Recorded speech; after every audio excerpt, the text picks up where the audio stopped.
off all my alarms. All the alarms are turned off for this All of shit. the alarms are turned off, even our Amber alerts, and for sure No. the Silver alert. Fuck Listen, the them. presidential alerts, when you first get your phone, you can go into the settings and you can turn that shit off. I turn that shit off. The Amber Yeah, alerts I can't turn off, which also, I mean, I get it. I get it. it's the But it's worst. really It's the frustrating because worst. one, we're looking for Hyundais or it's at Hyundais and Honda Civics and license plate Florida, nowhere else. And Yeah, how can I help? I'm you sitting at work. just put if you're from Florida, if you're from South Florida, just put a Yeah. very everyone knows who you're talking about. Everyone knows. We're not gonna say any Nope. details, but everyone just got it automatically just got an image in 2001, their maybe head. 2002 vehicle. Oof, man. And they're like, uh-oh, Amber Alert. someone, Amber Alert. I don't know how to get my phone, because I still get um alerts from like West Palm Beach that are like in calls from the sheriff's office are like, help us find this kid that's lost. And it's always like a 12-year-old. The last seen wearing a hoodie walking by the train tracks. I'm like, that bitch gone. Yeah, why were you walking by the train tracks? I don't know. Yeah. It's 2 p.m. Do you know where your kids are? No. No. This is your brain on Yikes. drugs. Anyways. It's fun. It's fun. Yeah, all right. It's It's fine. good here.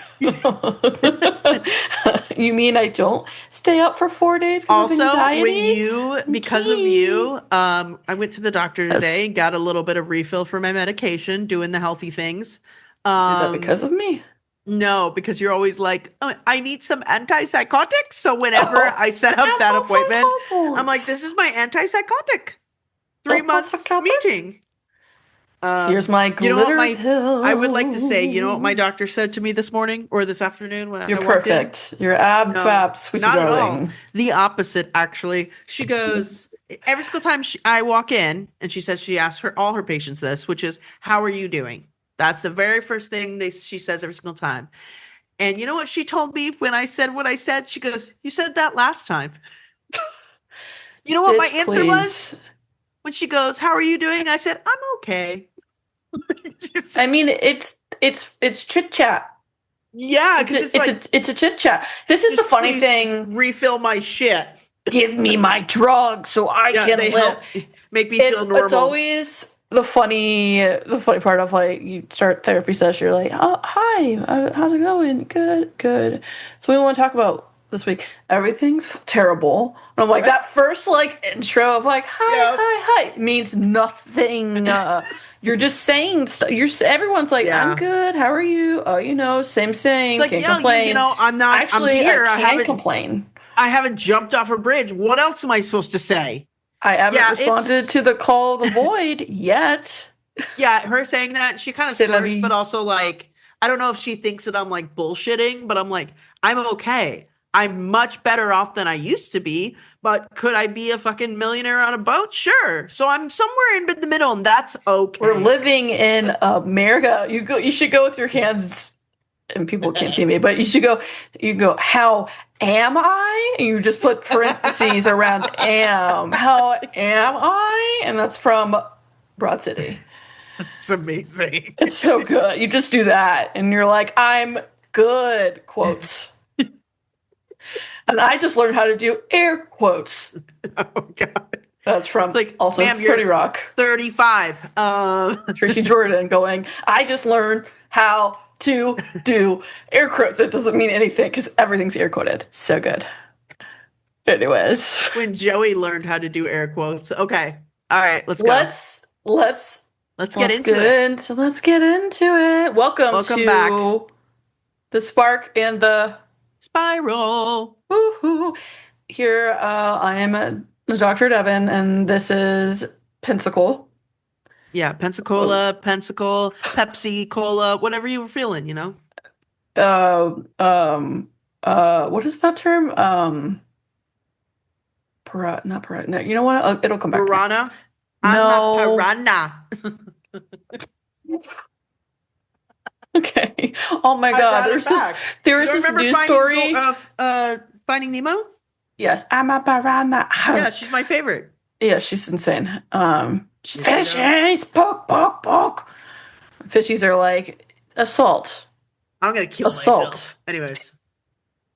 Jumped to the toilet. There was a guy, speaking of piranhas, there's a news article from a while back where a guy, in order to escape bees that were trying to attack him, he jumped into a river lake situation and didn't know it had piranhas and died. So there's that. Yeah, that's more of some bitch coming in going, it's at least glass half full. Yeah, at least Like, you're no. done. Yeah, You just were a little you don't like have to make a decision. You've made it. yeah, your decision was the final decision. Your decision. Okay. Your decision. So, I was doing my other podcast, like Dr. Devon's Thoughts, and I accidentally combined shame and spiral, and I said spiral. And so the rest of it, I was like, if you're in a spiral, It's shame, shitting and spiraling. Yeah, shitting, spiraling, and shame. So we're always about the three things here. So don't worry about that. Shitting and spiraling in shame. Oh, I love that. That's the new podcast. Yeah, it's really spiral. It sounds like the spiral, as we call it here. So today we are going to talk about just it's like the Shire, but with far more regret, far more pain and suffering and internal misery. The spiral. Okay. This podcast is brought to you by Shiraling. When you spiral, always have a buddy with you. And in case of emergencies, have knife. Okay, so pull lever. If you don't have a lever, I'm sorry. You're trapped. And there's no escape. Just kidding. Anyway. I'm not. This is great. We should do old-fashioned commercials like from the 50s. Well, that's I kind of was thinking about doing that because we don't have advertisers that in between like segments we make up our own. This podcast is brought to you by Diarnilla. Ever had Diarnilla? Well, Diarnilla wants you to... I know, you say Diarnilla. With vanilla. It's a southern way of saying it. Like this podcast is brought to you by your local turlet, which is toilet. Yeah. Okay. Wow. Anyways, we could do that. That'd be fun. I like that segment better than like writing a little psychological novel. It's a. No, it's our commercials. Yeah, that's what I'm saying. It's that segment. It's the transition. Ooh, we could have Gert Daddy do some background like 50s jazz in the background music. Yes, he could play Yaz flute. Yeah, we should, all joking aside, we should really do that. This is how the spark works. You are seeing the spark happen. You're seeing it happen. It's live. It's and smart. Real it's life. genius. It's real life. Da da da da ba ba da da da da. Chiral. Charmin Chiral. This pod is brought to you by Charmin Chiral. But in a more real note here. Well, this is all real, but what our podcast is going to be about today. Let's just dive in. We can tangent all fucking day, all day. 29. We are talking about Your Mom's House, which is a podcast that has been going on for over, let's see, I don't know, 2013, I think. Yes, I don't know. That is when it started. It was a while back. So we're looking at 15 or so years. And Tom Segura, Christina P, are a married comedy couple, comics, comedians. And their news that they are getting divorced. Yeah. So I'm gonna talk about it from a systemic therapy point of view. Obviously Penny's gonna like chime in and I'll have questions for her. Yeah, I'm just gonna she's gonna do that. I'm gonna just point fingers, say who's to blame, and then be the outsider looking in and super judgmental because that's what everyone else always does. Who are you, my dad? Anyway, judge people we don't know. Yeah, absolutely. I don't understand the situation, so judgment. So you agree? You think you're judgmental? It's more fun to like make up ideas, about people, which we will talk about. So also, therapist here. This is not medical device. Device. It's not it's not a medical device either. So don't use it as one. Check your local sewer for that. Okay, local sewer will have clowns and medical devices for you to use. Anyways, but no, this is not therapy nor a substitute for therapy, nothing at all. It's just us chit-chatting. Yeah. So we are not diagnosing anyone in this. We're not doing anything like that. It's not psychiatric treatment. Find your local drug dealer for that. I also wouldn't give psychiatric diagnosis because, one, I don't have a certification, and two, you do not want advice from me. The closest will come is, bitch, you crazy.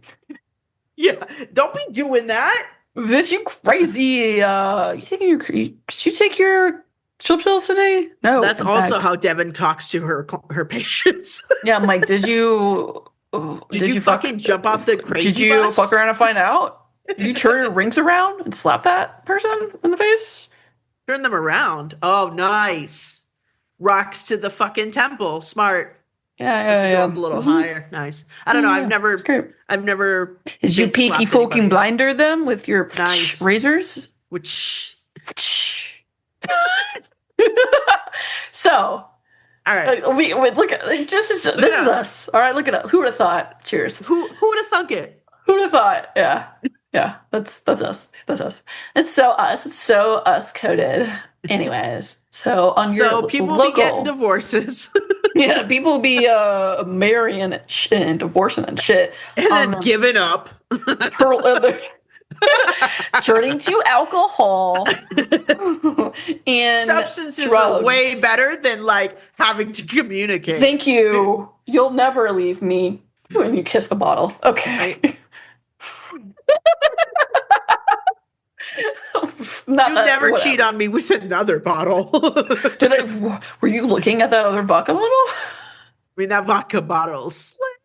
And then you put like googly eyes on your little thing, and then you see them like go sideways, and you're like, let me tell you something. If I put googly eyes on my hard liquor, I need to be checked in.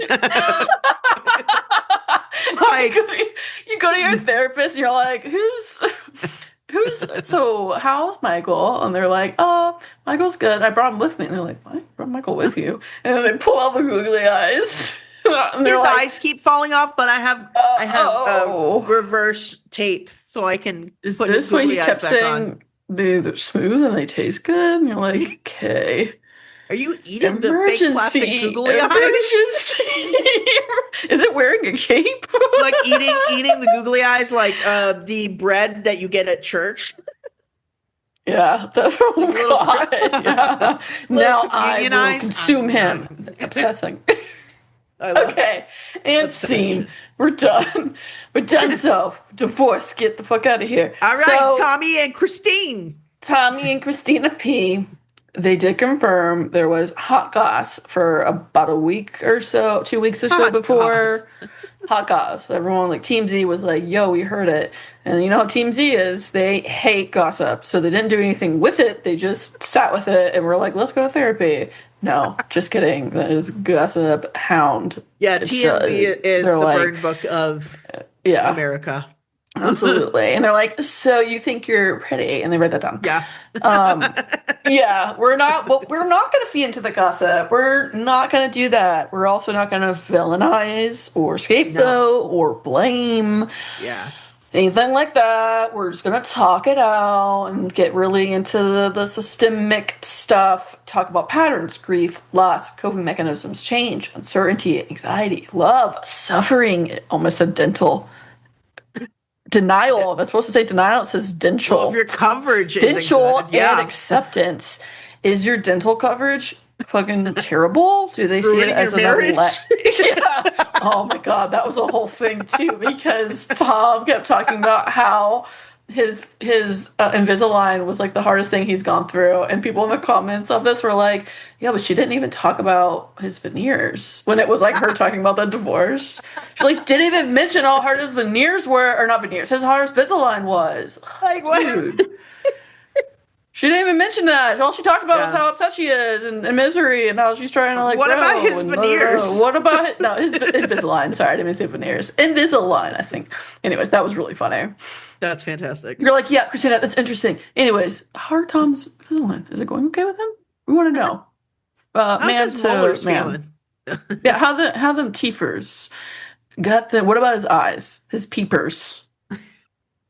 Just saying. So, yes, we're gonna talk about all of that and Christina, because Christina was the one to. I sent you the podcast episode. It's Yeah. good and it's video, so you can watch it too. But she was the one to confirm it.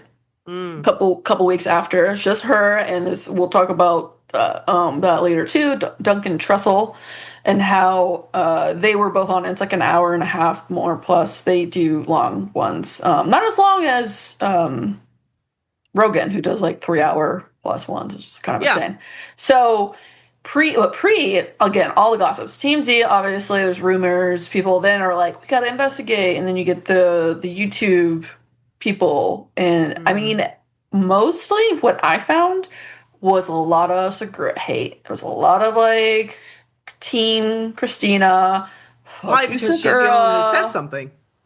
Well, he did too the next week, and it was called Your Dad's House. Okay. Your mom's house. Yeah. And I will talk about both of them. Yeah. I'll talk about both of them and my thoughts on them from like my perspective. Could be wrong, but she was the one to do it for, and he addresses that too because he's been getting a lot of hate, and he got people that are like, how dare you let her be the one to only introduce it, and then his thing, he was with Sickler, another comedian, and Sickler was like, if anyone's met Christina, she doesn't let people do things to her. If she wanted to do one together, they would have done it together. That's just how it worked out. So anyways, so they're ones, and I can send these to you, but there were 2 different YouTube videos I watched, and I was like, geez, it was just, and now they post these things, and then after things come out, I'm so curious about like, do they still go with their like all their like conspiracy stuff? Do they still stay with that, or are they like, okay, she said this, but we don't believe her? I don't know. But one of them was titled, She's About to Expose Him So Hard. And it was just her like sitting like it's just her like with her hair, like she's blonde, short hair, and just her like serious face, like kind of like thugging out, like kind of like, yeah, I'm gonna take him down. And then the Tom Segura situation is crazy, which both of these blame Segura. The Tom Sitch one really shames him. Like a lot of like fat shaming, but then also like upset he got thin, and so neither's fine. And I'm like, we're not. It's like low bar stuff. I've learned people will have their opinion whether you're being successful or you're falling apart at the seams.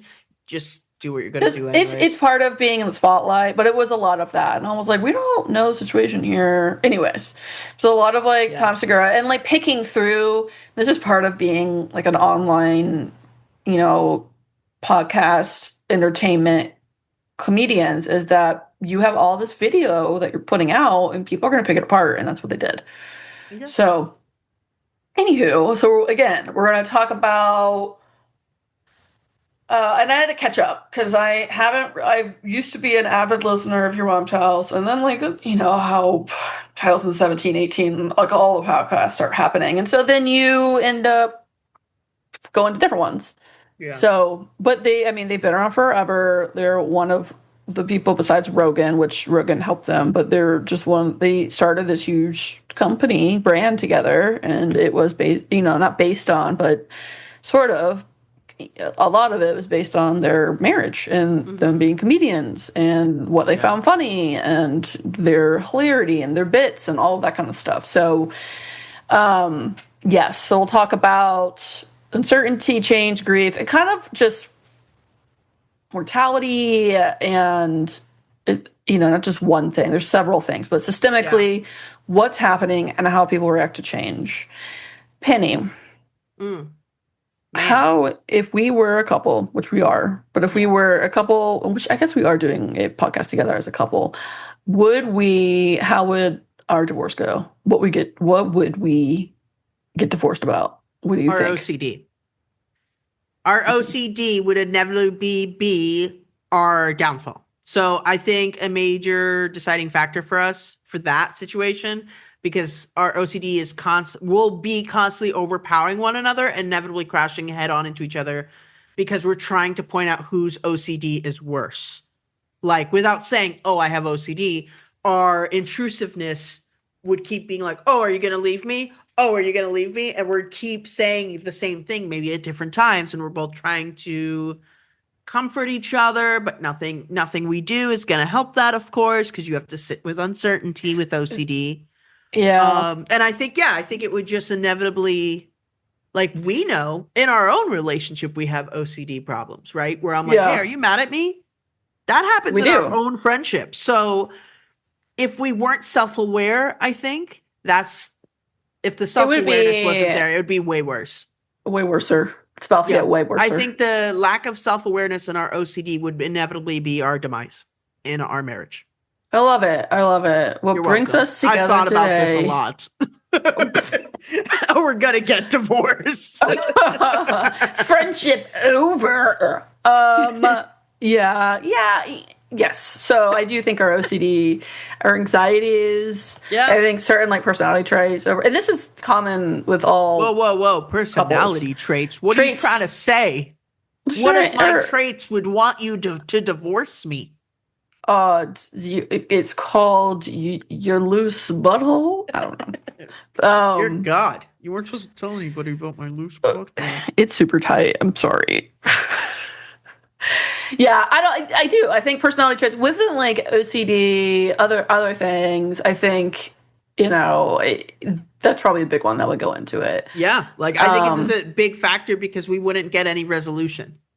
Well, there is no resolution to OCD. Personally, but when you're like falling apart in your relationship already, like that's just gonna from personal experience, being with somebody who does not have that, right? Unless that person who does not have the OCD is hyper aware and understanding of how your brain works or is self-aware themselves, that doesn't work. Because I've been with someone who's not self-aware, who doesn't have the, you know what I mean? And my OCD was running high. And no matter what that person said, didn't matter. There was I couldn't sit with the uncomfortable of the uncertainty because the entire relationship was uncertain by that. Oh, and I see that in therapy a lot where couples come in and they have to. I don't know if any of that makes sense, but it does. Well, it's you think you realize how in the past, once you realize you have OCD and stuff, you realize then how much you've been compulsing and how much your partner and other people too have been helping you unintentionally, but giving you reassurance and all that, which works for people that do not have OCD. It does not work for us lucky individuals who do. Oh my God, it's so good. I love it. Yeah, I just try not to like ask my partner at all, like, hey, will you reassure me this? I just Google it and send myself into a spiral. I just glare at him and I'm like, why won't you tell me I have a finicky disease that I don't have? Why? Do I have foot, hand, mouth? Anyways, so yeah, I agree. I think our OCD would like combine and become a superhero villain where everyone take over the entire city of Gotham easily. For sure. Yeah. Chicago / Gotham / your mom's house. So yeah. Well, it's been nice knowing you and fuck you. See you later. Yeah. Fuck you. Get the fuck out of here. So why this celebrity? Oh, so we're going to try to bring in transitions between segments. Yeah. Right? Yeah. Oh, I got this. So, and now it's time for death. Yes. Why? And like, I put these in here. Penny and I will both like be whatever doing them, and we can also come up with our own in the moment if you have one that comes to mind or I come to mind. So we're trying to do that because we realized that we didn't have transitions between segments. It was kind of like a weird like thing. Ramble fuck. Yeah, we're like, now this is and so we're now trying to have transitions. We're taking you through a creative process. Yeah. And all that fucking bullshit. Yes. So what prompted this topic was that because I haven't really been tapped into social media. What yes, what tapped into it was Casey being on Reddit, and he saw, he saw a post on there, and then told me, and I was like, "What?" And we actually had, we thought maybe, like it was a bit, like, or like, are they like, is it lying? That sounds You like know? the Segura thing to do. Is Right? But the longer it went on, I was like, this doesn't seem like the realer it got, the scarier it you can't felt. do that for more than like a day before your Yeah. fans would be angry and leave you. Like if it was still it's going February on, for fuck's sake, not even April. Yeah. Fools make sense. that doesn't more than a day, and you're losing people. Yeah. So obviously not a joke, but once it kept going on, I was like, I don't think so. I don't think that's happening. Don't I think believe they fucking are. Reddit, dude. No, well, Reddit was just saying facts, but obviously which doesn't normally happen on Reddit. Look, Reddit's a free for all there. It is kind of a free for all into the abyss.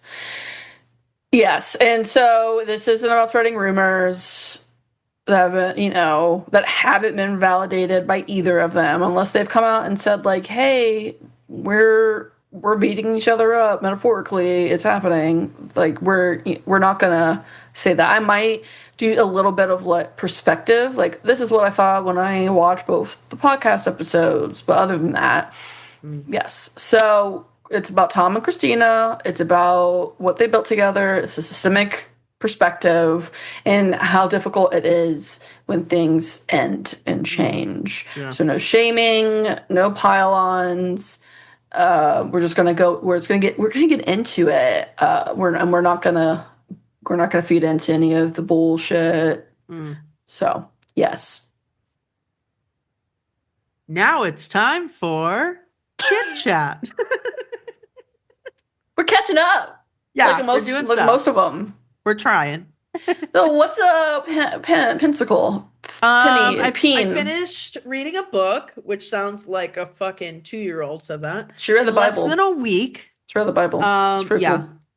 Cool. That's with work, chores, adulting, the usual BS, getting in the way. I read The Tenant by Frida McFadden.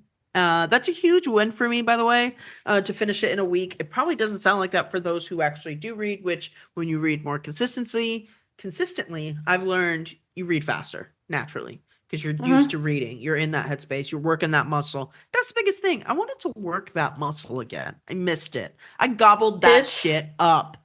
It's Astrofeed. It's Astrofeed. Yeah. Tweak sauce. She needs to tighten that butthole. You know what I mean? Keep it tight. That butthole reading muscle. So I liked her so much that I ordered more books from her. This is the book I got you. Yes. It was good. It was actually pretty good. I was surprised I liked it. I see how it is. Shut up. And then, but I started I realized it inspired me because I've been trying to write my novel and I realized I need to read more to get in that headspace to understand how stories are written. And really, now I'm looking at it from a perspective of trying to see if I could write something like that. Right. So I've got those little colorful tabs in, I've got things marked of what I liked about it or how I could see myself writing in that format or whatever. I'll put little tabs there to follow. And the book looks insane with how many tabs I have in there. I look crazy. But it was good. It was good. That's exciting. I'm really excited about that. For you. I got more books. And yeah, that's where I'm excited. At right now. Writing a bunch of. You get more by her? Yeah, I got a few more by her and another one. I do. Anyone has recommendations, please recommend. I specifically like mystery thrillers. Very much if I can compare it to films, Gone Girl. I like the what the fucks am I reading books. I'm into, the thrillers, what you call it, the suspense, crime fiction. Yeah. I definitely like the build up, the whodunits. I think I like that better than fantasy or romance. I think it's because now that I'm in a relationship where it's tons of love all the time that I'm like, okay, that's sweet. I want something real. Like, I don't know if that makes sense. Or like, oh yeah, so I went to go buy some books today. Perfect example to trade in some. So the underlying message is that people that are in relationships that like reading romance have terrible marriages or relationships? Because that's what I heard. No, Now no, that no. I'm surrounded by love, I can't read that. No, it just doesn't. It doesn't work So for me and other people are like, fuck you. Listen, yours isn't about love. Yours is about fucking. About violence, mutual violence as a love language. Violent fucking. No, I think everyone has different genres they like. I like thrillers and mysteries, and I would say a lot of the romantasy. And I'm reading a fantasy series right now, which I'll get into in a second. I love it, and you know, for some people, fantasy just doesn't do it for them. Yeah, I can't do fantasy. I've tried. Yeah, it just doesn't, and that's fine. Yeah, because I get it. Delusions are fantastical enough. Is that what you?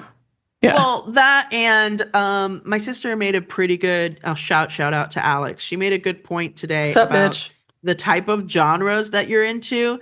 It's basically which one do you disassociate with the best? And which one you can get into. It scratches an itch. Like exactly. Oh man, but for me it's funny because the lady at the bookstore I went over to go get, it's a small place. I try to stay local rather than big old Barnes & Noble. Barnes & Noble smells good, but don't give it to the big man. So local bookstore place, she was like, you know, we have some romantasy books here. I was like, does it have dead bodies? She goes, I don't know. I'm like, not interested, ma'am. Like, she was like, okay. Okay, yeah. You're like, everyone's into the like romantasy shit right now. And I'm here for it, but I like that I don't have to share the type that I like because it's not a hit right now. You know what I mean? It's not like I think it's always been a hit. But I'm saying like how the Fourth Wing books and things like that are big right now. There was, which is Brandon Sanderson talked about that and how kind of like with clothing styles, like things come back every 15 years and stuff like that. And that's kind of what he said. Like people that, and this was me when I was younger. Like that makes sense. Read Eragon. I read other fantasies. I read Twilight. I read Sookie's Stack House series. The big old White House. I read other fantasy as well. And so like now that we're all, you know, fucking adults and that's coming up. Yeah. And so, fantasy for me is just always, you know, Harry Potter was a big part of that too. Yeah. It's always been, and it has to be well written. And I think romantasy and other stuff gets a lot of, like it's for people like a lot of like, well, that's dumb type thing, which. No, I definitely don't think it's dumb at all because I have tried like, what's her name? The Sarah J. Maas. Yeah, and I've tried. I just gave Alex my second book today, the second book in the series for that. I was like, here, I'm going to trade it in. Do you want it before I trade it in? Goes, you get dibs. She goes, hell yeah. I was like, it's literally brand new. I've got 10 chapters in. But it's something as a reader, I don't know if you have this problem, but like, it's okay to give up on a book if you're not feeling it. No, you don't need to force yourself. But I've struggled with that. And I'm like, I'm just trying to see what all the fuss is about. And I've learned, don't go with the hype, go with what you like. And that almost rhymed. Did that rhyme? It did rhyme. It fucking rhymed. Yeah, that's why I'm like, I kind of dig when I find something that nobody's really into. Because I'm like, fuck yeah, I get to really just like, it's a niche. This is just mine. All of mine. Yeah, that's why share this shit with anybody. Yeah, that's what, and I did. I read mysteries and thrillers and like murder mysteries in high school too. There's a lot of good ones there. And that's also kind of what I like about fantasy as well, is that there is, and this is kind of like Dan Brown, who is a thriller writer. He wrote Da Vinci Code and stuff. He was talking about that all of them kind of have this mystery, like all stories kind of have this mystery vibe. Oh, yeah. And what makes it a thriller is the suspense and time. There's this time pressure that happens that makes it a thriller. And so we could talk about that, but he was talking about that. There's usually the hook because, you know, what grabs you in, but there's all books are asking you questions. Now it depends on how fast paced it is, basically. So anyways, but I'm reading Real Time. Nice. great. It's really good. I I think I've realized heard that Wheel of Time. they tried to make it into a Prime TV show and it flopped. I guess they didn't do a Oh, good yeah, that's job what at it it. sounds familiar. Sometimes I don't think story like and this always impresses me because this is a long series. I think it's like 14 books. And Brandon Sanderson took over for him. Like he gave him Real Time author gave him his notes and was like, "Thank you." Is it And he agreed. fantasy? It's fantasy. It's Okay. purely fantasy. It's not romantasy. It's fantasy. I got you. I'm always impressed, and it's by Robert Jordan. Sorry that blanked on his name, but it's just impressed because he has so many storylines. There's so many storylines. They're intricate, and apparently his notes are super detailed. And it's just impressive when you have writers like this that think in that way, where it's a long series. I mean, and I think novels are also good. Like I have a lot of I like even though he's still in hot water. I don't know what's going on with that, but Neil Gaiman, I think, putting aside whatever's happening in these cases, that he was accused of sexual assault. He denies it, and his wife also, his ex-wife now, also denies it. But anywho, him as a writer is really good, and he wrote a lot of single novels, and I think both are good. But when I'm into a long series, I'm just like, yes, I would like to get. I can to like a immerse point myself where I in can that. feel like I can get good enough to do series because I feel like I would want to live in that world when as a writer rather than try to come up with a completely different group of people. I don't like, So, and who knows? The stuff I'm writing now may be a it could. series. You never know. know. It could also be in the same universe. It doesn't necessarily have to be in the same series. Like there's a universe and stuff like that. So I am, and I realize I can't. So some of my friends read multiple books at a time, and they usually think I can do that. I can't do that. I can't do that, dude. I can't. And like usually they're doing it because we're listening to audiobooks. And I was trying to do that, and I can't get into it. Like I can't get into it unless it's what I'm reading nightly. And I already have a routine of reading every night, but I have to read it nightly. It has to be start to finish. That's how it starts. I can't be reading one book one night, because then what I realize is whatever book I've started to read, I don't want to put it down, and I have to force myself to put it. And I'm like, nope. So the investment's not there. You're not able to. No, that's exactly the investment. You're reading it. You're digesting the information, but you're not digesting it like you did if you did that every day because it's in your mind all day long. So no, I agree. I used to try to think I could do that. That way I can enjoy different genres. That doesn't fucking work. Right. No, and it definitely different genres.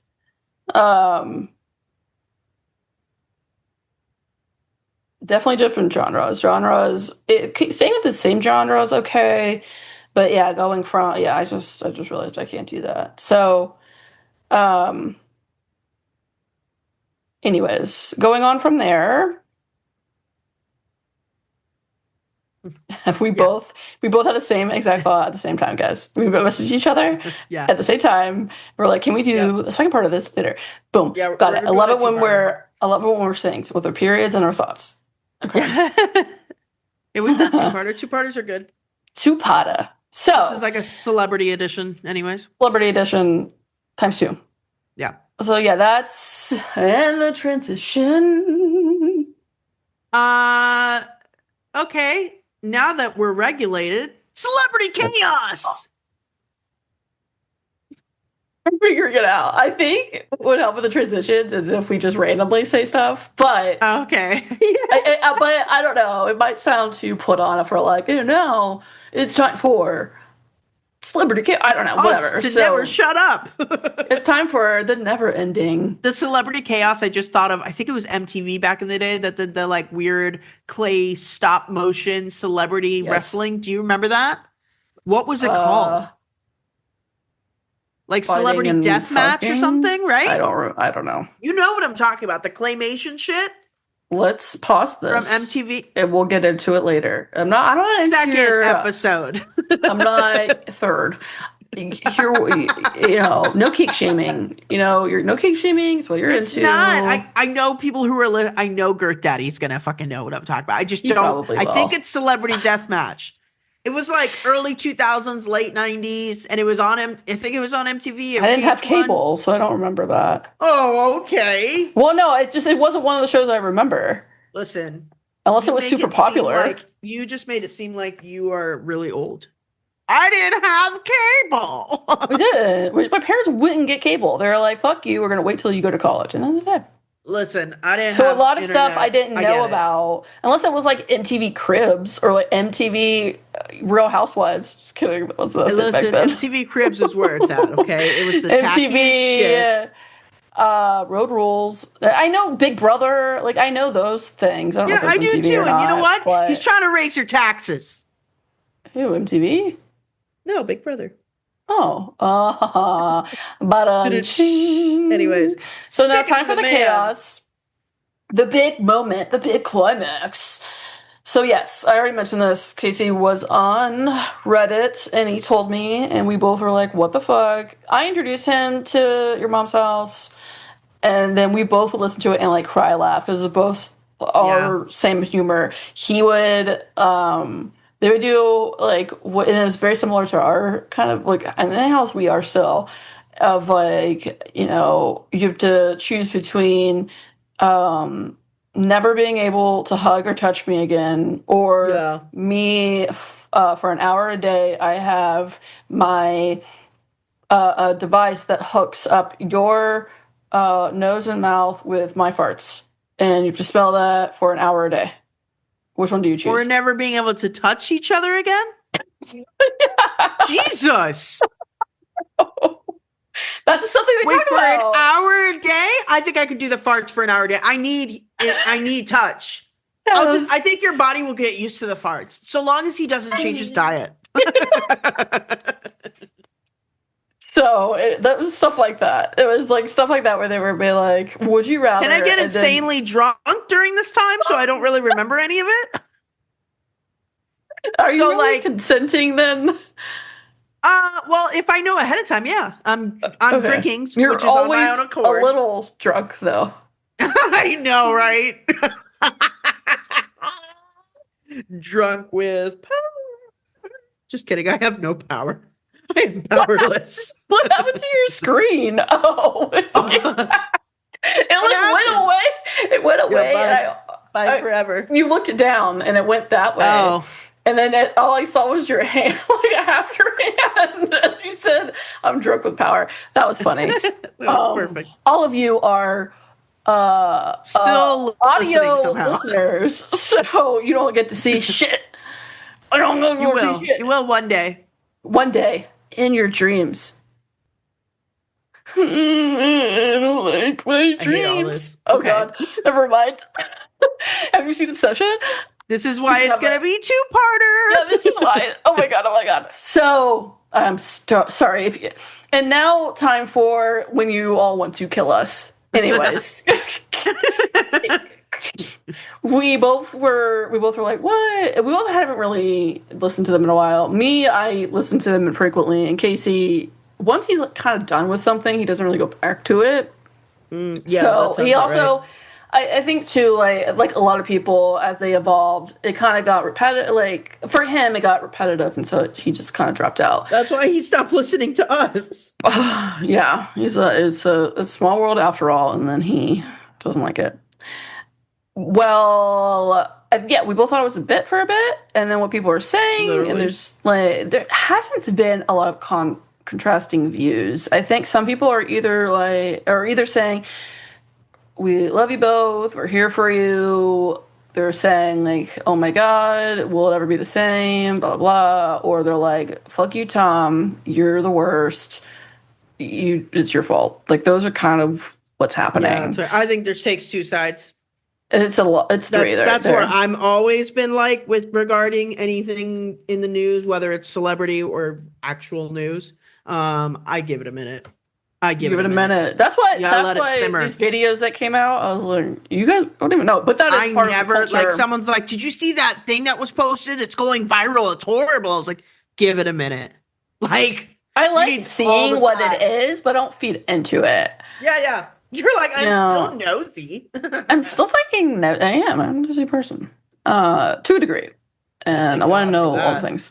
Yeah, she tells me way So too much because of it. I'm just kidding. their yeah, right. Their public image was, is this power couple are both comedians who have built this podcasting empire that your mom's house has like 7 other podcasts under it. Like they've really built a brand, and it's launched them from like very poor into the riches. Like they have, and that's what I think people, again, like Yeah. people attach to is like, here's this couple, and this is what they are, this is what they give us, this is how we see them, Yeah. and now you see the same. So what has changed? A lot. They have been together for over 20 years, or have been together for over 20 years. They met in their 20s, and now we're both in their 50s. Completely different people. That's one thing we'll get into. So time and how people go through multiple deaths, metaphorically, in their life and become different people. They had kids. They are dealing with fandom. They have different creative interests right now. That's kind of what I'm seeing the message underneath Top Dog, which is Tom's dad, who was a part of the podcast. He would call him, and it's a whole thing. And he would give him advice about how to wipe his butt. It was great.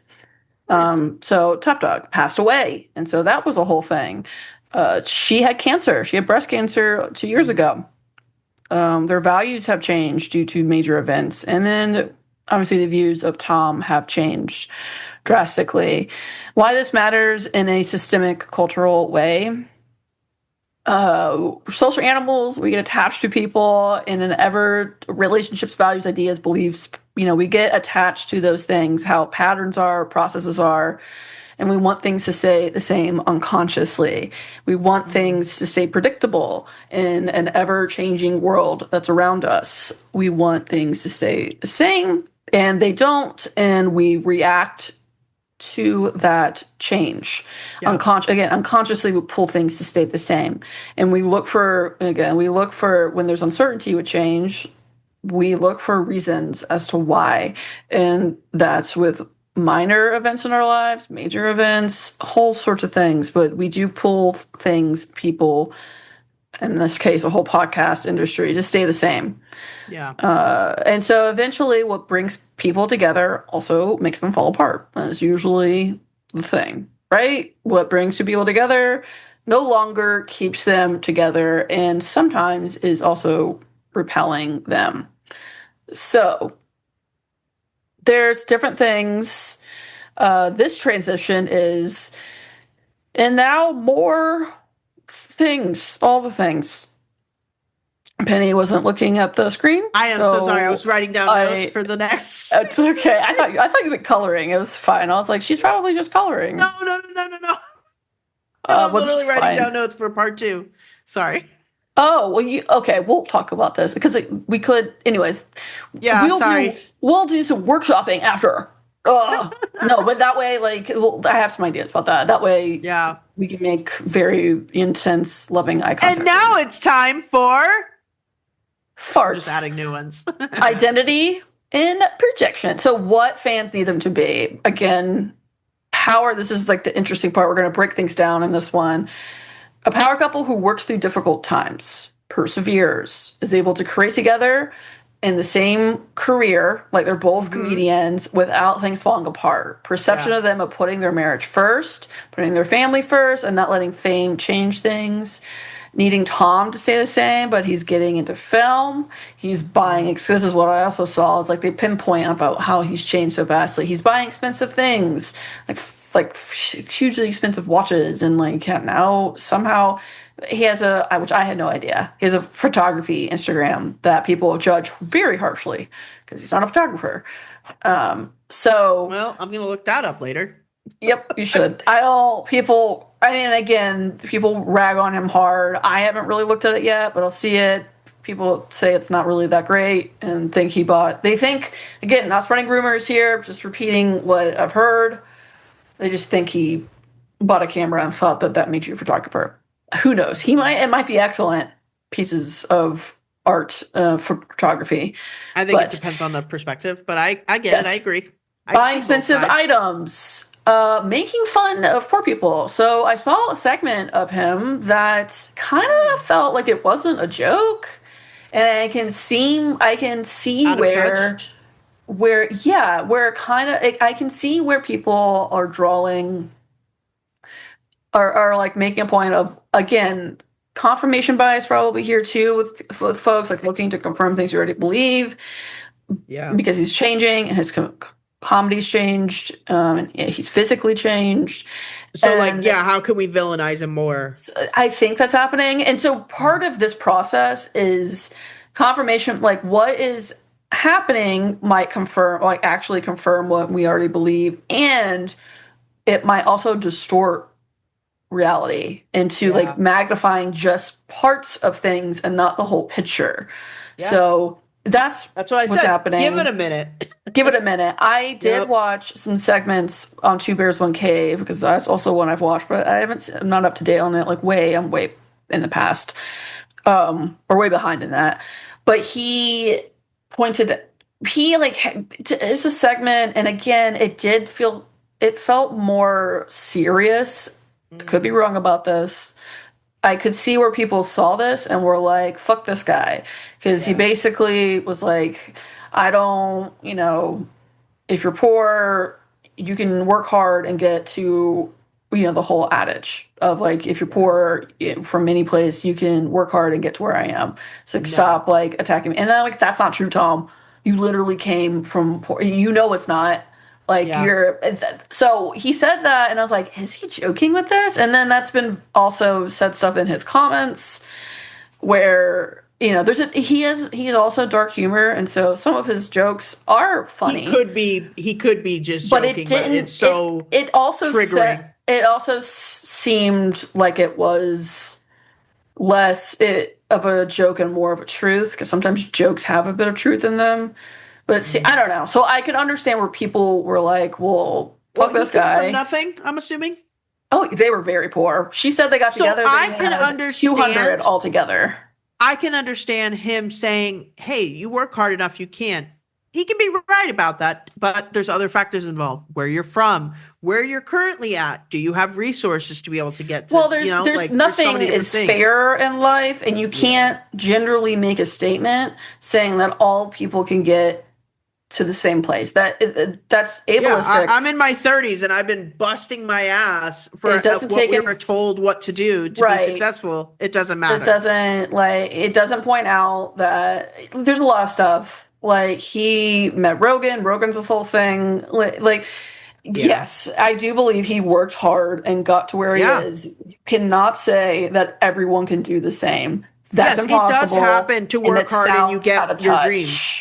But it doesn't always. There's nuance with it. There's nuance with it. There's race involved. There's gender involved. There's sex involved. There's ableism, like ableistic stuff involved. Like all of that. Like just point blank saying to someone, "You can work hard and get to where I'm at," is out of touch. You know who sounds like that?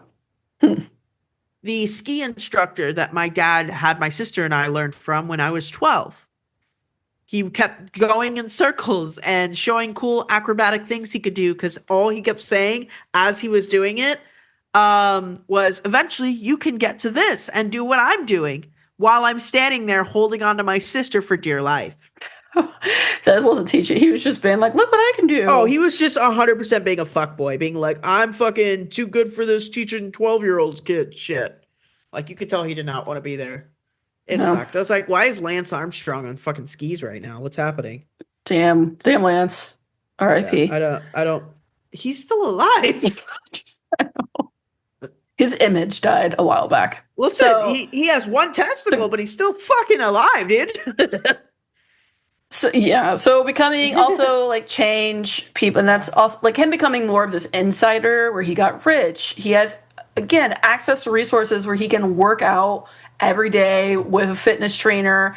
That's impossible for most people to do that. They have access to food and dieting. I have a fitness trainer. So who's that? Ethan. Oh, nice. You're keeping it welcome. Carry tight. on. You're So, like, who's that? yeah, you say GD all the time. In this, so losing people believing losing like him, they need him to be this person who stays the same, or at least I think people are mad that he didn't stay humble and that he didn't stay down to earth and like he's not as Yeah. relatable as he used to be because I can he's feel done all that. these things. I get that. And so, and even like at his live podcasts with Christina, they've said there's this chant that they say, which is bring back Fat Tom.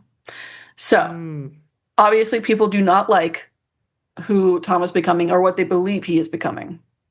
Yeah. Why do we feel personally betrayed by this? Why do people feel betrayed by this?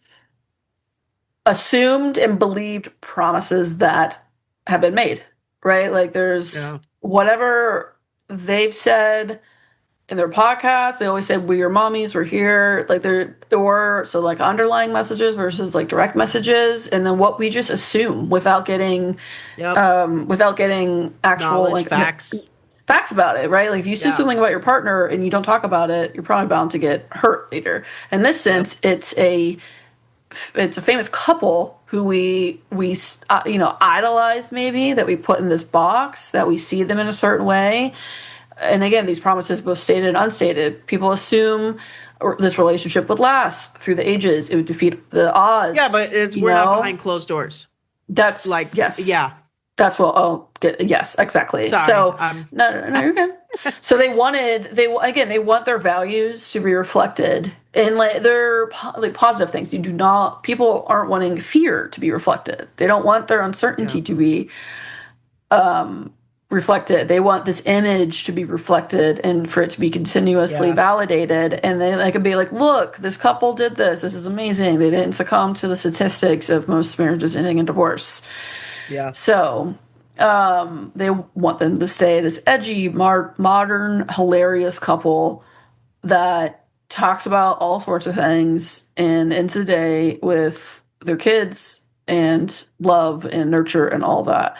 Yeah. Fans, and this is to what you're saying, fans got a glimpse into their lives, what they have portrayed, and how much they've let people in and believe that to be the whole picture. So they believe that and people do demand stuff of celebrities, of like, we demand answers, we demand you tell the truth, we demand that we know everything. They are celebrities that have private lives, and that is also what couples and partners and friends can demand of each other too. Parent child, of like, I need to know everything about you. There's no secrets, quote unquote secrets. There's no privacy. You tell me everything. And that's similar to this. Like, now that we know this, people feel lied to. They feel like information was kept from them. They feel like it's secrecy rather than privacy. With this uncertainty and anxiety comes, I don't know you anymore. I don't know this couple. And then that's where you get a lot of like the pre-Christina, confirmation. You got a lot of people speculating because people want to make sense of the chaos or hate, or blaming or not victimizing, villainizing folks, like really trying to find answers and then going on Reddit and talking, getting validated or getting into fights or whatever. Like, people lead when things are uncertain. People, and like both of them weren't saying anything, weren't validating it. They went to other people in the system, so YouTubers, stuff like that. So it's that when you are faced with uncertainty, when you find out information about somebody, or in case a couple, that you didn't like, now I don't, it triggers this whole like existential, I don't know you anymore. Who are you? What else are you hiding? What are they lying to us about? Stuff like blah blah blah blah, rather than you never know people fully ever. And especially in this sense, there's celebrities who show us parts of their life, not all of it. So but again, this is the common reaction, is fear and anxiety, and that leads to anger and grief and loss and all that kind of stuff. Yeah. So Tom started, more moral panic, which often happens with these kind of things. Tom started to change. People read into things. They label. It's kind of mentioned confirmation bias, which we all have. We look for things to confirm what we already believe. People are villainizing and blaming, trying to cancel, trying to point out. They are all trying to point out that he was cheating. That was such a common thing of like, he's cheating. They had a weird thing. I didn't think it was funny, but they had a weird thing where like Tom had a new wife that was replacing Christina. And I understood that they were like trying to like have a joke. It felt like a miss. I don't know what they're trying to do, but I also have been out of the loop. But a lot of people didn't really think it was funny. Okay. So, yeah. And again, people trying to find evidence that Tom doesn't care about Christina and is cheating on her. He didn't show up apparently to Bert's movie premiere because he was in. But who knows what he was doing? Who knows why he couldn't show up? But people again assume, well, he's obviously having an affair in Europe. That's why he couldn't. Obviously. Yeah. Duh. So people look for Bert, okay? Fuck Bert. Oh, that Let was him funny. get that pute. That was a funny skit too, because he was talking to these other two comedians. Bert was the other two comedians. Who is that comedian? He's like this little Asian man. Bobby Lee. Yes, and like Bobby Lee, fucking Gert Daddy loves Bobby Lee. Bobby Lee's so funny. Him and his friend have this podcast, and Bobby Lee is like bad friends. Yeah, bad friend. Bobby Lee's like, I think I have a chance. He's like, I have a chance now. I'm gonna swoop in like a bird. I have a chance. And then like Segura and both his other like his friend were like, she's not gonna fuck you, dude. And he's like, what? She's been to Asians before, and like Bert was like, yeah. Wait, to fuck Christina? Yeah. They even played it on like Christina played the skit on there, and Bobby is like, he's like, I can swoop in. Bert, Bobby Lee's amazing. So funny. Bert's like, he was like, well, she's been in Asians before, and he's like, yeah, but she was in gentrified Asians.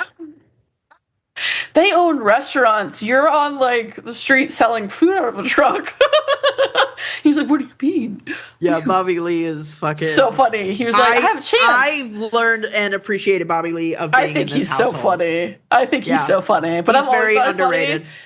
Yeah, I think he's found him. I think over time he found himself, and like the comedy world knows him though, because if you pay attention, he's in a lot of comedy movies. Oh yeah, I think so. Like, but he is funny. He's been through so much trauma. Oh my god, it's insane how much trauma he's been in. So yes, the moral panic happening, people blaming, all of that kind of stuff. We see in black and white. People take sides. They do all these things, and it's to help cope. It's to help cope. It's to help. It's the whole, rather than nuance and saying like, oh, yeah. They're divorcing. It's sad. It triggers all these things in me. I am upset by this. I don't want change to happen, which takes obviously insight to have that and wisdom and whatnot. People, their go-to in order to cope is to blame and to victimize. Well, he's an asshole, she's a bitch, or whatever. Yeah. And then it gives certainty, and it helps like wrap it up in a pretty bow or ugly bow, whatever it is. And that's that. However, it's much more nuanced than that. Mm-hmm. And no, we don't know if they're lying to us. No, we don't know if they're hiding, quote unquote, hiding other things. We don't know. But that was the case beforehand. Yes. Where are the bodies, Segura? She just wants answers. The family just wants answers. Where's her body? That's a whole thing from their show. So what do we demand from artists? Again, complete transparency. We want this truth. We want validations. We want absolute explanations that don't leave anything up for guessing. I think we want closure. We want an answer that's going to satisfy everything. That's not going to happen. It's not going to happen. I didn't get that in my previous relationships. I didn't get closure. How are we going to get it from a fucking celebrity? Yelling at the sky. We're just like, come out, God. We just want to talk. Anyways, I just need closure. We just want to talk. Give us answers. It was 7th grade. Like, why did he choose her over me? Just give me closure. I still live there, rent free. Why did he give me closure? He was my professor. Anyways, God. I'm It's in joking. 7th grade. I realized that after that. I was like, So I don't know any child who has a professor for 7th grade. I think that's like Harry Potter world. Would you have a professor in 7th grade? nice.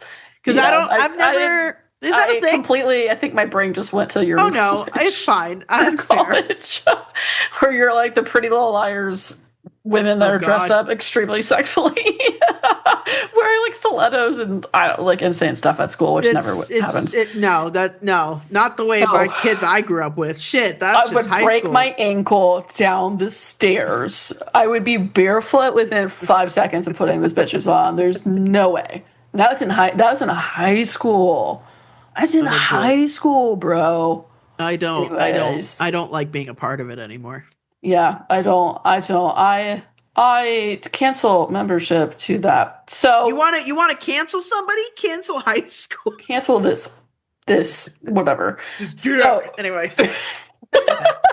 This did get canceled so big. So yeah, obviously people wanting perceived violations and like rejection and the fear and all the anxiety, which are automatic and are survival parts of our brain because we're social animals. We want those things, but closure often isn't a thing ever. Even if we think we're going to get this answer that gives us absolute certainty, and it's just not. Even if someone gives us a good answer, oftentimes we're like, "That's it." Like Yeah, like I didn't get closure about my the mailman. Why didn't he bring my your thing? Do mailman. you remember that guy? Yeah. I haven't thought about him in a long time. Oh, your mailman romantasy. Because we're like, oh, well, does he ever ring? I'm like, that never stops anybody. That's true. I just see that as a Right, Tom? I take my ring off. Oh man. Full circle moment. Full Bring it back to circle, the pod. bitch. Anyways. Ow, ow, ow. Ooh, ooh, ooh. Yeah, Tom, give us answers. Where are they? Where's the family you've hidden? Give us answers. Yeah. He has 2 secret families. That's what I think. He has his That's secret why his Canadian name is family. Segura. It's Tom's secret Gura. He has his secret Canadian family. Listen, he'd appreciate it. And his more secret attic family. I want to know. Oh, nice. Yeah, that makes sense. I want to know that fucking bitch's crazy eyes. Anyway. where them families at. Them look like crazy Canadian addicts. Canada. Welcome to Canada. Canadics. Brought to you by Canada. We hide families in attics. Who are addicts? Who Addicts and addicts? Get it? Get it? Fucking get it? Okay. Fucking get it? Carry on. Double bird you.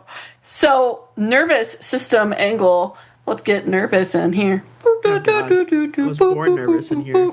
Yeah, I was born anxious. I came out having a panic attack and shitting Yeah, that's myself. why I was screaming. That's how I was born. I was like, why did you do this to me? I was born screaming and crying. Of course I woke up in a panic attack. And shitting yourself. We both did. Yeah. We both did that. Yeah, it was great. It was great. Yeah. We tried to crawl back into the wombs. And I they mean, wouldn't that let sounds us. way nicer. Yeah, like, this is safe. Yeah. Mom, no alcohol, no. Anyways. Yeah. Yeah, I don't have to be disappointed by you. Yay. There's no expectations. God, choose another soldier. So, nervous system angle. Why does this feel? Why for some people it might feel intense in their bodies? Why? Well, because social animals, when we attach to.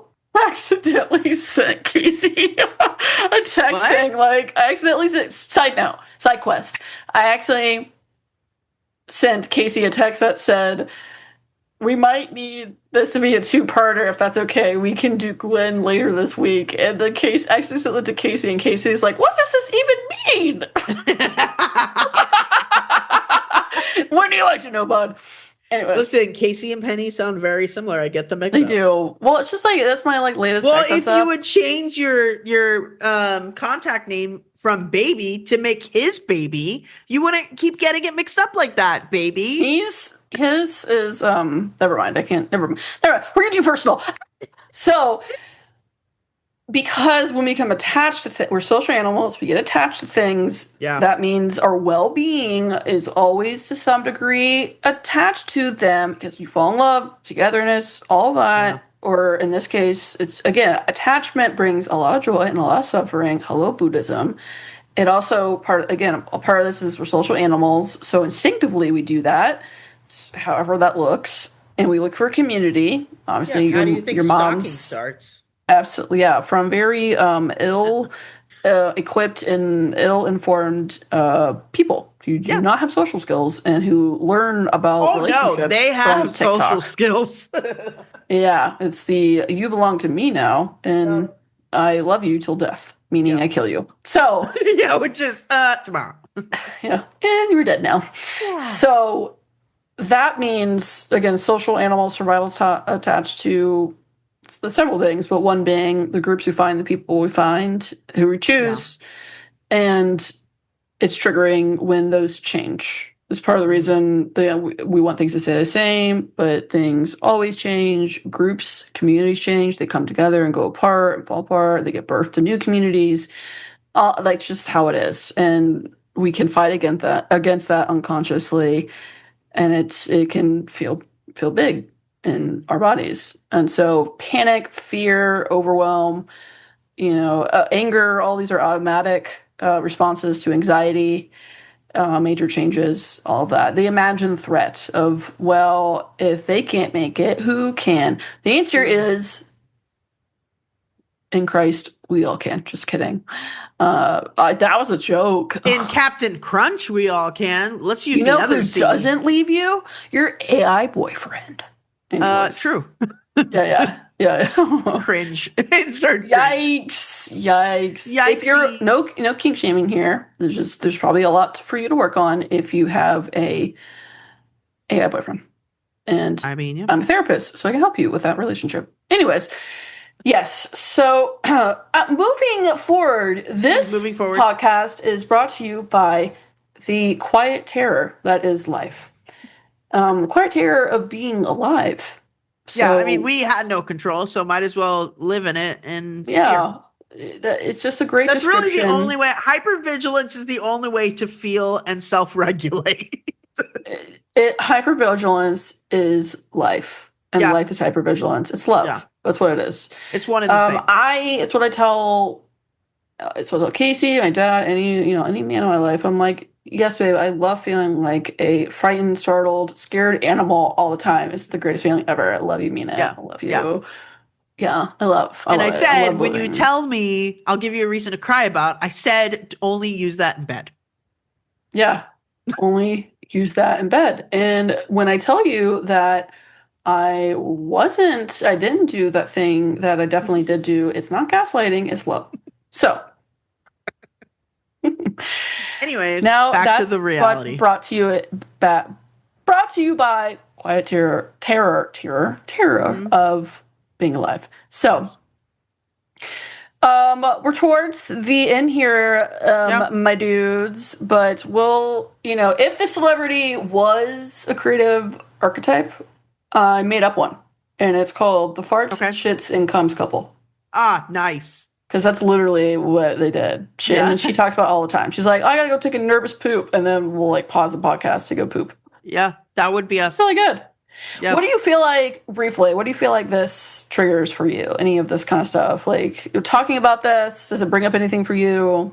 Yeah, I've been in my own relationship before that did not work out very well, and I had people with many fucking opinions. And so I have felt that type of wrath. I felt that type of, why did I stay with someone for so long type of thing. I came with a lot of judgment. So if anything, it just reminded me of that. And understanding that, I'm not a celebrity. Only to my lover. That, if people are going to have their opinions, whether you're famous or not, you know what I mean? And I'm a firm believer because I grew up surrounded by, I've had to break the habit of worrying about what other people think of me. Because I grew up being told you don't do something you wouldn't want on the front page of a newspaper back when newspapers were a thing. They still are. I print one about you, solely about you. Okay, so then my dad's thing made no sense then, because now it's a newspaper solely about me, and that's kind of incredible. Yeah, it is. It's just What now? Reverse it. it's just Anyways. it's like TMZ, except it's all these shots of you on the toilet. Which she actually has. Where it's like, how did you Anyways, get that one. sneaky through the curtain. Just lurking. Yeah, that's pretty much that. Just really just the history of being in a relationship where And if you're going to be too, I think kind of what this is history and also like future wise, like if you're going to be a creative, if you're going to be two creatives, if you're going to be two couples in business together, there's just different layers to it, and not focusing on the uncertainty of things. Yeah. It's just that's how it is. I did.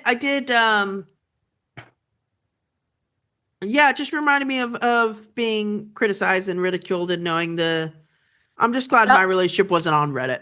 I'm really grateful for that. Oh my God. I feel like being unmedicated, it'd be a mess. Yeah. Well, what's it? Did you ever watch Heroes? No. That woman just died. I know. Yeah, it's sad. Hayden. Panettiere, I don't know what happened. Yeah, she was in cardiac arrest. Anyways, that's sad. R.I.P. She was like a year older than us. She overdosed. Unfortunately. Is that what it was? Yeah. Did they come out and say that? Yeah. It was pretty. It was today. It happened. But they said it like that day. Like it was very. Oh, obvious. they said they didn't know why. Oh yeah, no. It was from what I read, obvious. they said a cardiac arrest, but they're doing an investigation. I know that part from like alcohol and opiate. Well, it's sad because it's like that's another celebrity that's passed away. I know. It's celebrity or not, I've been around enough people with addiction problems, and it happens to anybody. It doesn't have a. I just didn't know because she was celebrities are just out in the celebrities are just going to have theirs out in the open. But they also lost their son 2 years ago. So no, they lost their brother. I'm seeing. That's what I meant. Yeah. 2 years ago. I meant the parents lost their son. Oh yeah, dude. Like that fucking sucks. I can't even imagine that. Like I don't have kids, but I can't even forget about it. Nope. But she already didn't have a very good relationship with her mother anyways, which didn't help. Like there's so many but it's when it's layers, that whole, children in the business starting young. It sucks. I definitely wouldn't let my kids, if I had that. I wouldn't let my kids be in the business until they're 18. Yeah, they can't leave the house until they're 18. There's locks everywhere, and they are fed through a slot in the door.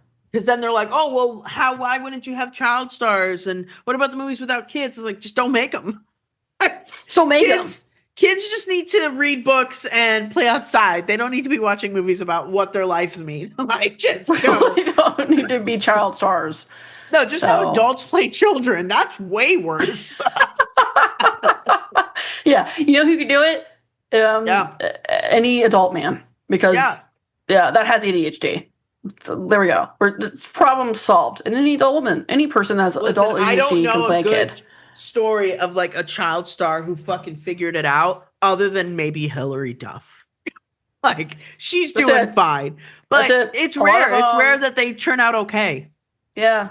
Yeah, it's anyways.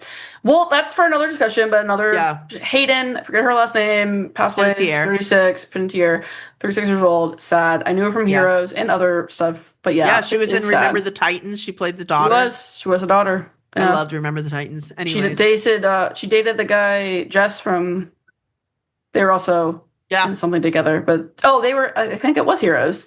They were together in, so Jess from Milo. I want to say Milo, but it's Milo. Just ask Gilmore him. Girls. Don't ask me. Yeah, Gilmore Girls. Hell yeah. So this just some nice little things because this kind of thing brings up the memories when things are ending or changing, which is and it's still going on. So it's just the death of a marriage and maybe two people who have changed in ways and aren't compatible anymore. So from their show, there's high and tight. Got to keep those jeans high and tight. There's top dog, wipe down, breast balls beach, West Palm titties. Jesus. Home here now. Just another a lot of video. This comes from a lot of videos that they would play. Would you marry your mom? It's just like the gays, which is a mom and son who are in love, and compared it to homosexuality. Not true. Your mom and son. Where are the bodies, Garth? Their families want answers. Also from Garth, I am a slick guy, neat guy, cool guy. It's one of his quotes in Cool Guy Club. And good morning, Julia. Nice. Which was a guy who sent a video to a young woman that he met in the parking lot of his condominium and sent a video to her saying, "Don't go back to your boyfriend. I'm the guy for you. I can provide things for you." That's really and intense. Now, I don't like that. Good morning, Julia. I am so uncomfortable right now. It was bad. And she put him on blast. And he became a common... Casey would say that. We'll say it to each other in the morning. We're like, "Good morning, Julia." And then I whip out pepper spray and we make love. Nice. So, yeah. It's the thing. Spicy. So we don't have to do this part, but this was kind of like, it's not a gentle dare or whatever this topic is, but it was like a section from the podcast with Christina P and Duncan Trussell. And I was going to do the blue, you're yellow, we're going to go back and forth. And then that was going to wrap things up. Oh, okay. Do you want to do that? Let's do it. So you're Duncan Trussell, who's like a spiritual wisdom dude that also does comedy. Okay. So, all right. So, I just wanted to let you know, and the staff members here, rumors are true. Your daddy and I are divorcing. It's not your fault. And it's not your fault, you guys in the booth. We still love each other very much. We're just going to live in separate homes, but we're still your mommies. You were bringing up serious divorce PTSD from when I was 10, Christina. It's brutal. Yeah, girl. You all right? How are you doing? So buckle up, Buttercup. Yeah, I mean, look, I just wanted to formally address to the audience that yes, Tom and I are divorcing, and it's extremely, extremely sad. Sorry. I'm gonna cry this soon. It's very sad. That being said, we have tried to work it out for several years for the sake of our children, for our family, and we gave it all we could, but we just couldn't work things out. We're no longer a couple, but we make our children the priority. And look, we had 20 years together, and that's a really good run. I think in a marriage, 20 years together, we had a very successful marriage. We created this. We have comedy careers. Most importantly, we created a family. But I wanted to address the audience specifically because we've been through a lot together. For those who have listened to us since the very beginning, we've been through Tom and I getting married, living in Silver Lake, and being two broke comments. We've been through births and deaths, tragic accidents, cancer, COVID, all the things. And I just wanted you to know that I'm still your mom and I'm still here in Viva Cervantes. She does an accent there because her mom's, as she says, quote, her mom's gypsy. Nice. We will survive. And, if cancer couldn't kill me, no. You think a dude's going to take me out?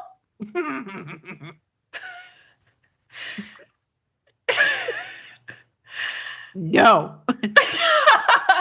That's what's up, bitch. Boom. And then we fist bump. Can I plug my dates?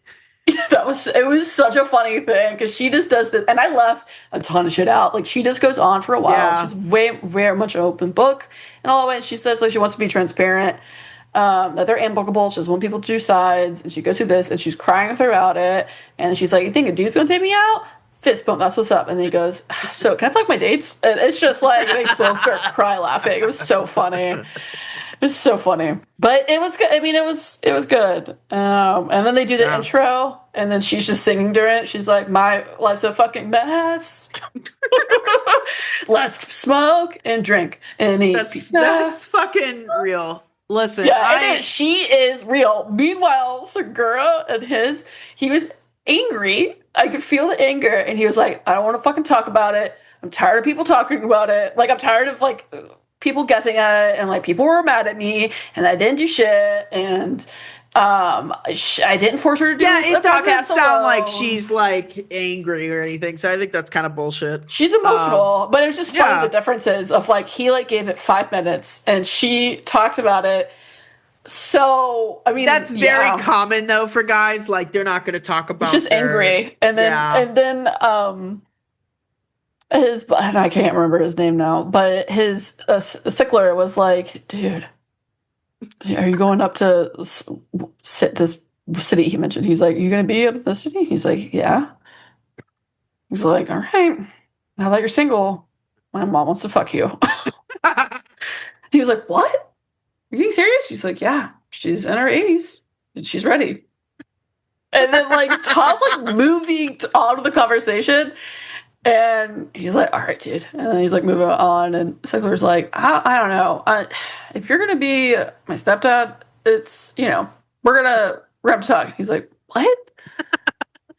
You're my stepdad. If you were my fucking, he's like, oh. He's like, I don't know. He still like, thinks that he's gonna fuck his mom. Yeah, like he just wants to bring it back to his mom. Both Sickler and then this Duncan guy were both like, it was good. I suggest listening. It's the one with Christina is like, there's a spiritual essence to it, and they just talk about how statistically a lot of people divorce after cancer, which she's been through. Yeah. Apparently, that happens, or if they lose a child, that's pretty. It's just common. These big events and like mortality. You brush with mortality. She came out a different person, having lived through that, and I think that's, you know, they tried, and she said it's amicable. They still, you know, they even traveled together recently. Well, like it's nice. Not, yeah, it's not it. That's what they don't want to do inside. She's like, when you end a relationship after 20 something years, you're either gonna fucking be like, you know what, it's fine, we're better as friends than we are companions. That's cool. Or you're gonna be like, I'm gonna fight you tooth and nail to the death, like Brad Pitt and Angelina Jolie. They still keep fighting, you know, like it's just bitter. People will get bitter. Yeah. People get bitter and have like terrible, and like that can happen. Or there can be a mutual kind of like, yeah, we're growing in different directions. Yeah. We're two mommies that just, you know, mommies in their genes, keeping it tight, high and tight, and we just don't keep it tight together anymore. Keep it tight over there, and keep it tight over here. That's and fair. Christina is like, you know, little Asian dudes are gonna hit on me and talk about how they're gonna swoop in like a bird and get me. He was like, if Segura cheated, I could just swoop in. It's so funny. And then they both his friends were like, she's not gonna fuck you, dude. He's like, I love that. I love that Brett was like, that guy. She almost. She was engaged to a guy that was Asian. And okay. So, like, he's like, see, I have a chance. No. So, and then that's when Bert was like, how did gentrified Asian? You're the food truck Asian. He's like, what do you mean?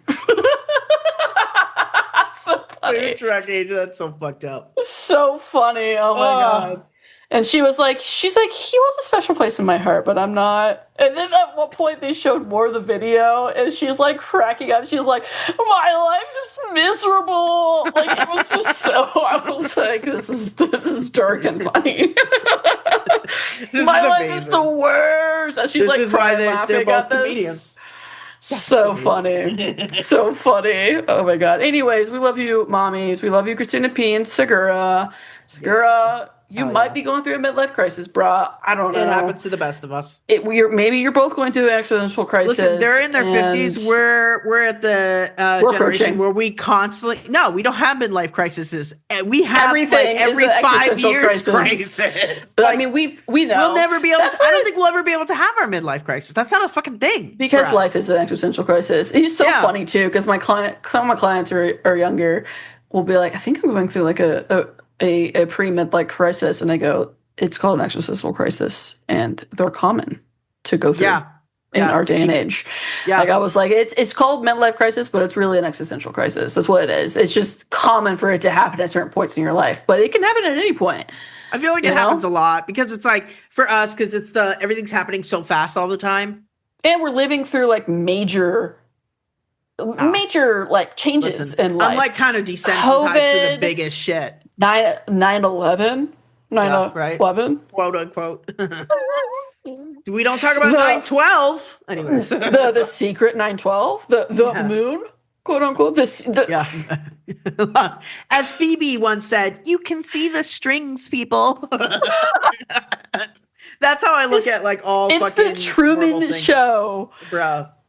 I'm like, oh my god. Anyways, I love the absurdity. I love taking people from like. Listen, I'm more into excited more about absurdity. MySpace coming back than another listening to a horrible. It's not other MySpace. fucking- It's our space.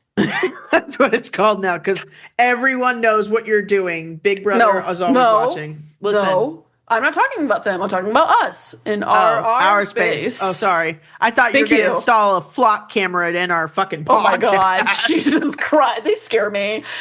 They fucking scare me. They're so faulty. And when I like, see people like taking them down, I was like, oh no, nothing to see here.